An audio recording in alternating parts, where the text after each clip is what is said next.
लोक आस्था का पर्व ही नहीं महापर्व कहा जाए। छठ, जिसको सूर्य षष्ठी व्रत के नाम से जाना जाता है, हमारे ऋषियों की परंपरा में इसे वैज्ञानिक पर्व को लोक आस्था के साथ जोड़ करके पूरे पवित्रता के साथ इस व्रत का आयोजन पूरे उत्तर भारत में, विशेषकर बिहार में इसका आयोजन होता है।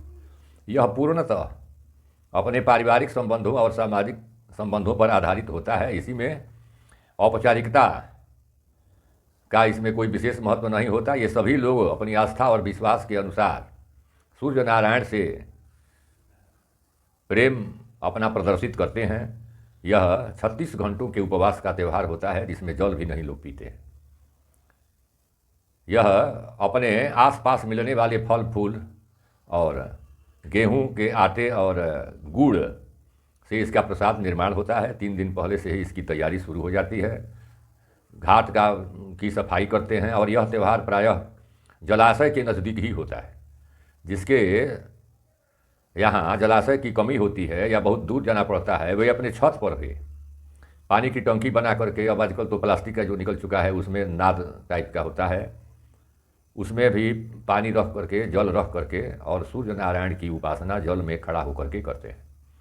नदी वगैरह में जहाँ है वहाँ पर पूरी तन्मयता और पवित्रता, आपसी सहयोग और भ्रातृत्व। इसमें ये बंधन नहीं है कि ये जाति के लोग करेंगे, उस जाति के लोग नहीं करेंगे, या ब्राह्मण से बुला करके ही पूजा करवाया जाएगा। इसमें सभी लोग अपने आस्था और विश्वास के साथ पूरी पवित्रता से स्नान ध्यान करते हैं। और इसकी तैयारी का जहाँ तक प्रश्न है, तो गेहूँ सुखवाने का काम तो 5 दिन पहले से ही शुरू होता है। और उसमें एक व्यक्ति जो है वहाँ पर हमेशा तैनात रहता है, पहरा देता है कि कोई पक्षी भी उसको नहीं जूठा कर सके। पूरी पवित्रता से अपने लोग इस वैज्ञानिक युग में भी अपने पुराने ज़माने के जो आटे वाले चक्की है उसको अपने से चलाते हैं और उसके आटा निकाल कर पूरी पवित्रता के साथ गाय के दूध जहाँ उपलब्ध होता है वहाँ उसको लोग उसी का उपयोग करते हैं। उसमें भी गाय को देखते हैं कि उसका बच्चा जो है, बछड़ा जिसका जिंदा है, उसी के दूध का उपयोग किया जाता है। हमारे यहाँ कृषि प्रधान देश के हम लोग निवासी हैं। यहाँ धान की फसल होती है, उसका जो नया चावल होता है उसका प्रयोग लोग खीर बनाने में प्रायः करते हैं। और अर्घ देने के लिए भी लड्डू टाइप का लोग बनाते हैं, जिसको कचवनिया कहा जाता है, और उससे भगवान सूर्य नारायण को अर्घ दिया जाता है।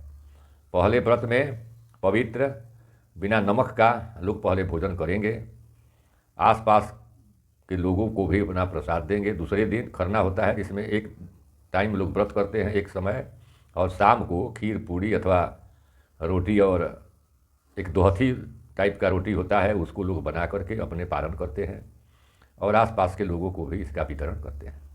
अब छठ के दिन शाम को सूर्य नारायण को सूप, जो प्रायः बाँस का बना हुआ होता है, उसी के बर्तन में ठेकुआ विशेष प्रसाद जो होता है, जो गेहूं के आटे में गुड़ मिलाकर और शुद्ध घी में तैयार किया जाता है, उसी को लोग ले करके अपने छठ के घाट पर जाते हैं और वहाँ अर्घ देने के बाद रात भर रत जगा करते हैं। जिसमें अधिक देर करने वाले लोगों का कहता है कि छठी का घाट या अगोरने वाला व्यक्ति है। तो शाम को वहाँ रात भर रहते हैं लोग। फिर जब सुबह होती है तो अरुणोदय में सूर्य नारायण को अर्घ दे करके फिर अपने अपने घर को वापस आते हैं। और गाय के दूध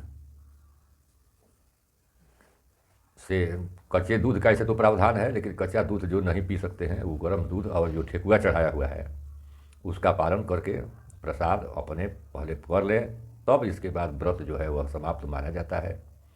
अब इस व्रत के करने में बहुत सी पौराणिक मान्यताएं भी हैं।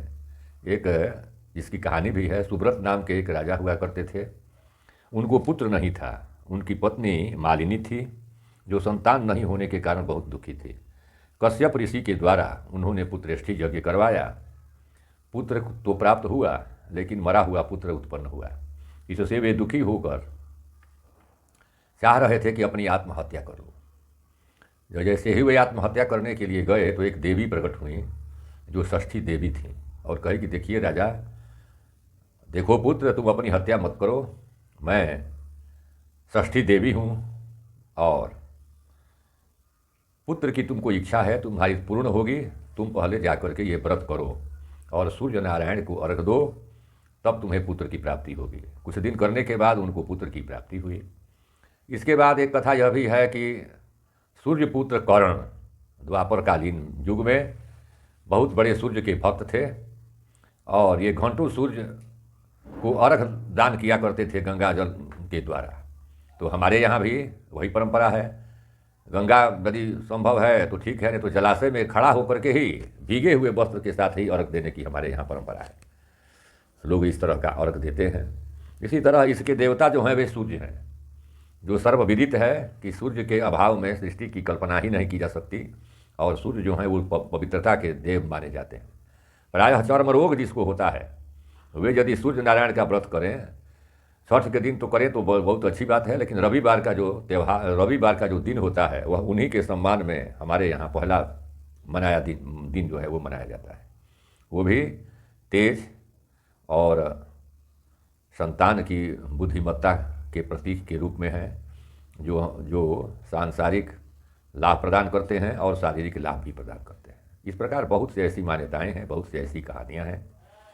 सब मिलाकर यही है कि इसका एक वैज्ञानिक महत्व है, धार्मिक महत्व है, और लोक आस्था का यह पर्व है।